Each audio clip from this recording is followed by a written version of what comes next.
नमस्कार. शेगावला संत श्री गजानन महाराजांच्या दर्शनाला जर आपण जात असू तर तिथे राहण्याची सोय आपण बघितली पाहिजे. राहण्याची तिथे भक्तनिवास 3 प्रकारचे भक्तनिवास आहेत. एक मंदिराजवळ लागूनच आहे मंदिराला.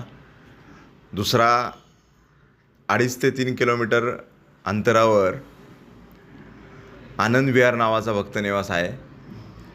त्यानंतर तिथून पुढे एक 50-100 मीटरवरती 20वा भक्तनिवास आहे. या भक्तनिवासाचं ऑनलाईन बुकिंग होत नाही. आपण तिथे गेल्यानंतर जसं जसं अवेलेबल असेल त्याप्रमाणे आपण करावं लागतं. तिथे बाहेर एक ATMसुद्धा आहे, कारण इथे प्रत्येक ठिकाणी आपल्याला रोकड कॅश लागते. संत गजानन महाराजांच्या संस्थानाच्या फ्री बसेस तिथे कायम चालू असतात. आपल्याला पार्किंगसाठी इथे मुबलक जागा आहे. खाण्याचं जर बघितलं तर प्रसादालाही तिथं आहे. शुद्ध सात्विक खाणं, एक चपाती, 2 भाज्या, डाळ आणि गुळाचा शिरा, असं साधं जेवण तिथं मात्र 70 रुपयात मिळतं.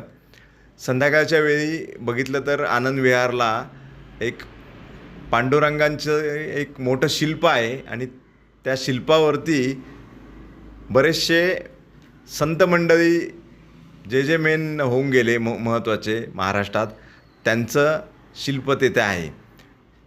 आनंद विहारला प्रतीक्षालय आहे. त्या प्रतीक्षालयाच्या बाहेर आपल्याला हे सर्व बघायला मिळते.